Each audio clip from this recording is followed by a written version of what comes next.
Hello all, welcome to lectures of energy audit and management. This subject is very important because nowadays energy is getting a lot of importance. Energy conservation is a very important part of our life. Accordingly, at global level, various countries are putting various rules and regulations, various laws. India is also not lagging behind in that. We are having very important law of energy conservation, that is Energy Conservation Act 2001. In electricity sector also there are lot of rules and regulations. Indian Electricity Acts, uh, time to time amendments are also being done in that. So all these rules and regulations, what are the aspects of energy audit, how to manage energy, not only electrical energy but overall what should be our approach for conservation of energy, that we are going to understand throughout this course. Now in this unit 1, our focus is on the part of basics of energy and rules and regulations.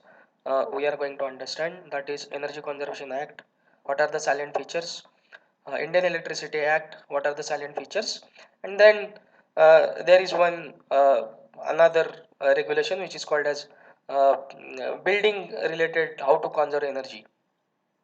So that part we are going to see, but in this particular lecture, these are the 3 points on which we are going to focus, that is primary and secondary sources of energy, what are the commercial and non-commercial sources of energy, and what are the renewable and non-renewable energy sources. So this you can call as a classification of energy sources.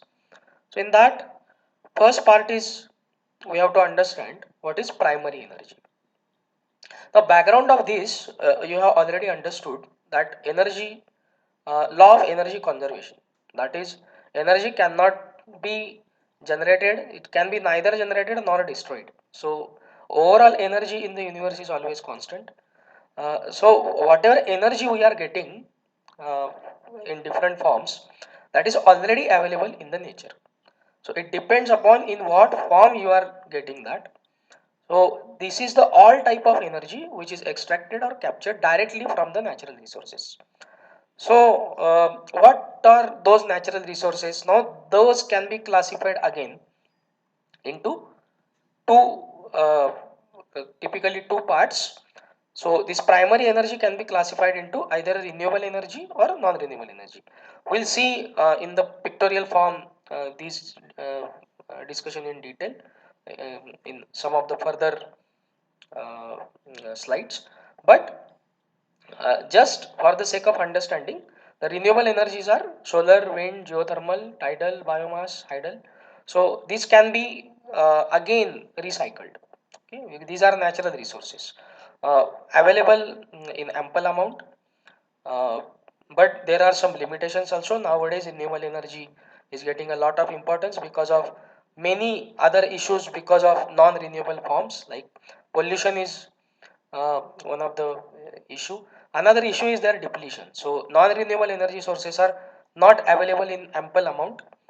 Rather, though they are naturally created, their rate of creation in the nature is very slow compared to their utilization. Okay, uh, we are running vehicles, so we are using a lot of petrol, diesel, crude oil import. Overall, it's a crude oil, so different processes are done on that.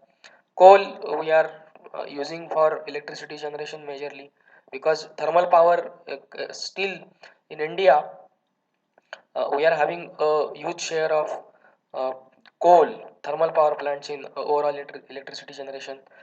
We are having gas based power plants also, so natural gas is there, nuclear is also there, though in India it is not there a lot, but in the foreign countries, uh, like Russia you are having, like America you are having, they are using a lot of nuclear energy for electricity generation. So these all are non renewable energy sources where either they will deplete in coming years, or though they are again getting regenerated, their rate of generation is very slow compared to their utilization. So in future, it is prediction that we have to be dependent on majorly on renewable energy. So nowadays technology is also coming in that area. A lot of research is being done in that area. But before going ahead, we have to understand a very basic uh, part of energy, that is how to express its uh, unit. Okay. So primary energy content of all fossil fuels, okay, is expressed in ton of oil equivalent, and 1 ton of oil equivalent is 1 into 10 raised to 7 kilocalories. If you convert these calories into kWh, you must have done that in um, physics of 12th, or even in engineering in some of the other courses.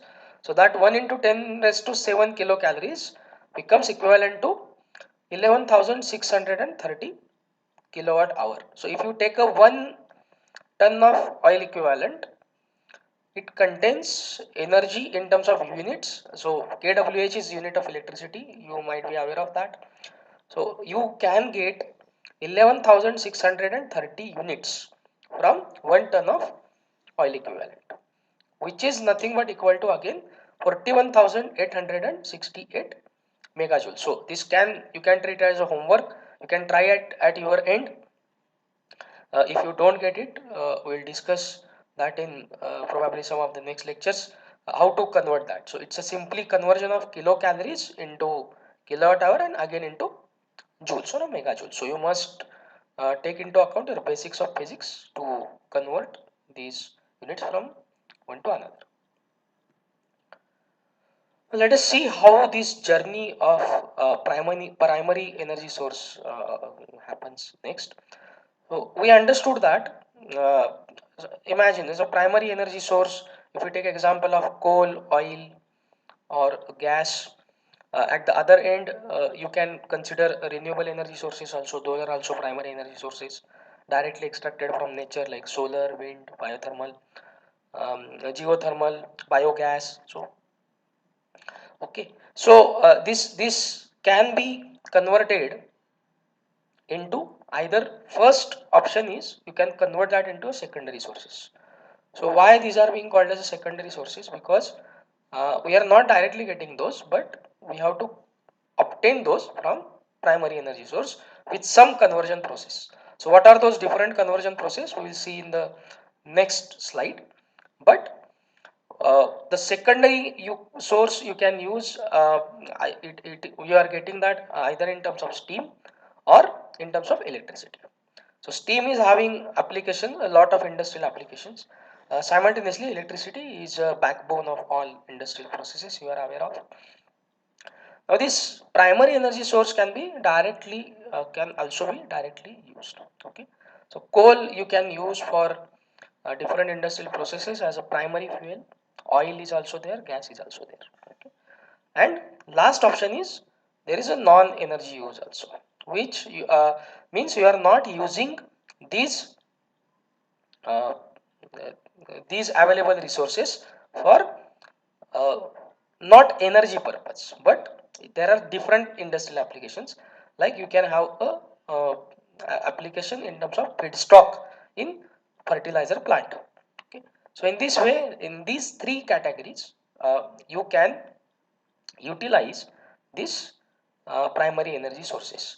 Now our next discussion will be focused on secondary sources, because now we have discussed that we can get either a steam or electricity from primary energy source. So this is the pictorial representation. A reference for this is general aspects of energy audit and energy management. This is a volume 1 for from Bureau of Energy Efficiency Publications. Just to link with this, I will tell you there are 4 important volumes which are published by Bureau of Energy Efficiency. This is uh, government nodal agency for overall energy uh, management and keeping a track of energy needs of the country. They conduct time to time energy auditor and energy manager exams also. So these notes are available for download at their website also. So there are 4 volumes, out of which this is a first and basic volume, where they have discussed the general aspects of energy audit and energy management. So here you can observe. So there are main 4 sources if we consider, that is gas, coal, crude oil and uranium. Okay. So what we have to do? We have to extract these sources and we have to do some treatment. Okay. Now what is the overall treatment in this? So if you extract gas from the gas wells, you have to treat that gas because that may not be available in the form which you want for further utilization. So that will be converted into natural gas with proper treatment. Might be some chemical processes, some of the unwanted content is getting filtered, and then this natural gas, now once you get, there are two options. You can use that for a steam boiler for generation of steam, and in power plant directly. So it's a gas based power plant. Okay. So steam and electricity, please understand, it's major secondary energy in industrial processes which is used is either a steam for process or electricity. Okay. Same is the case with coal. Coal once comes out from a coal mine. In coal also there are different types, anthracite, bituminous, lignite, peat, that you must have done in some of the other courses. So coal once comes out from the coal mine, you have to wash that and you have to bring that into the usable form. And the coal again, coal you can burn in boilers to generate steam, and uh, now that steam can be used for industrial processes, and again that steam can be thrown on turbine to generate electricity. So coal is having applications uh, either directly in steam boiler for generation of steam or in power plant through steam boiler. The steam is generated and that is thrown on turbines to generate electricity. Next is the crude oil well. So in crude oil, what happens? You have to refine that. So you must have learnt in your probably school days that the process of fractional distillation. So crude oil, during the process of fractional distillation, there are different products like LPG, petrol, diesel, petrochemicals. So even you can get your transformer oil also during this process. That is also part of a fractional distillation. So that comes from, see, this is overall petroleum industry. Okay. And you are directly using that for your vehicles. There are different applications. LPG you are using for cooking. Petrochemical you are using for a different chemical processes in the industry. So this is the application of crude oil. And in uranium, uranium is typically used for nuclear. It is used as a nuclear fuel. So you have to do some enrichment. That process is called as an enrichment. So you because you have to bring some strength in that so that it will be capable of generation of electricity. So it's a typical process which is called as an enrichment. So uranium mines, from mines you should extract that. You should do enrichment and you can use that as a power plant, as a primary fuel. So ultimately what you will get in form of secondary energy is your electricity. So these are the different ways in which you can convert your primary energy into secondary energy. Okay. Now once we understand what is primary energy and what is secondary energy, there is another classification which is called as a commercial energy and non-commercial energy. So from the word commercial you must have understood there is some tariff. Okay. There is some tariff, there is some price you have to pay for that. Okay. So what are the characteristics of that? Those are in front of you. The commercial energy is available in the market at a definite price. Like you are getting electricity, you are paying bills for that. There is a defined tariff. So this is energy used for commercial purpose. So what are the different ways? Again, electricity you can use, lignite, coal, oil, natural gas. So everything out of this is having some price in the market. Electricity, if you want to purchase, you have to pay. Lignite, coal, oil, natural gas. So everything um, you are paying and you are getting that. Okay. So this commercial energy is basis of industrial, commercial, and agricultural development in any country. It also fulfills the domestic energy needs, like I just told that you are getting electricity, you are paying for that. So this is commercial energy. But every energy available in the surrounding is not commercial. So there are some non-commercial forms also, like which are a natural or a traditional fuels. If you are having some rural background and if you go in the rural area, uh, they are using energy in different forms, like they are having cattle dung, typically cow dung for generation of biogas, where there is no tariff. They are just storing that and they are generating biogas and they are using that. So there is no tariff for that. Like agricultural waste, firewoods they are collecting from nearby forests, they are directly using for that cooking, so nobody is taking money from them. So this is called as a non-commercial energy. So this is sourced within community and surrounding area, so it is not traded in the market, it is ignored in compiling countries energy statistics. So this is very important thing. You are not considering non-commercial energy when you are considering or you are trying to collect or you are trying to predict countries energy statistics. So this is very important point you have to consider, and examples we have seen cow dung, agricultural waste, firewoods, etc. This is the last part of the discussion of this lecture, which is renewable and non-renewable energy. You are going through this through lot of other literature, but just for the sake of revision or again in-depth understanding, renewable energy is available naturally from natural resources, like solar is there, wind is there, hydro also because it's a naturally available, so hydropower energy, uh, geothermal, biomass. So these all can be recycled again and again. Recycled in the sense they are getting naturally recycled, rather they are available in an ample amount. Okay, so they are called as a renewable energy. Like you can renew that. Okay, uh, there are a lot of advantages. Pollution is less. You are not using fossil fuel, so those toxic gases are not putting into the nature and during throughout the processes. But there are a lot of limitations also technology point of view, but nowadays a lot of research is being done, so probably even in India we have kept a target of 175 gigawatt of overall renewable energy injection in the grid till 2022. So some of the countries have also targeted 100% renewable energy based electricity grids also in future. Some of the countries like Germany have also achieved that. They have faced some issues, so work is going on in this area.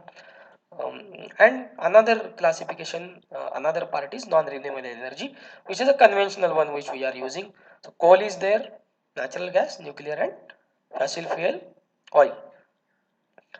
So overall, throughout this lecture, we have seen what is the classification. So I'll just summarize. You can classify your energy as a uh, uh, naturally available. It's a primary energy, and how you are going to convert that through different processes. So primary and secondary energy is one classification. In that, you will be having a commercial and non-commercial. So which is available in the market with some tariff, with some price, which is commercial energy. Uh, not You are not paying for the typical energy, which is non-commercial energy. Observed in the rural area, for example, cattle dung, agricultural wastes, um, and some firewoods available nearby in the forest. Okay, and another way of classification is whether energy which you are using is renewable or non-renewable. Okay, so in further lectures we'll go into the depth of what is global energy scenario, what are the different rules and regulations, what are the different salient features of these different acts, and some other points. Thank you. Let me stop.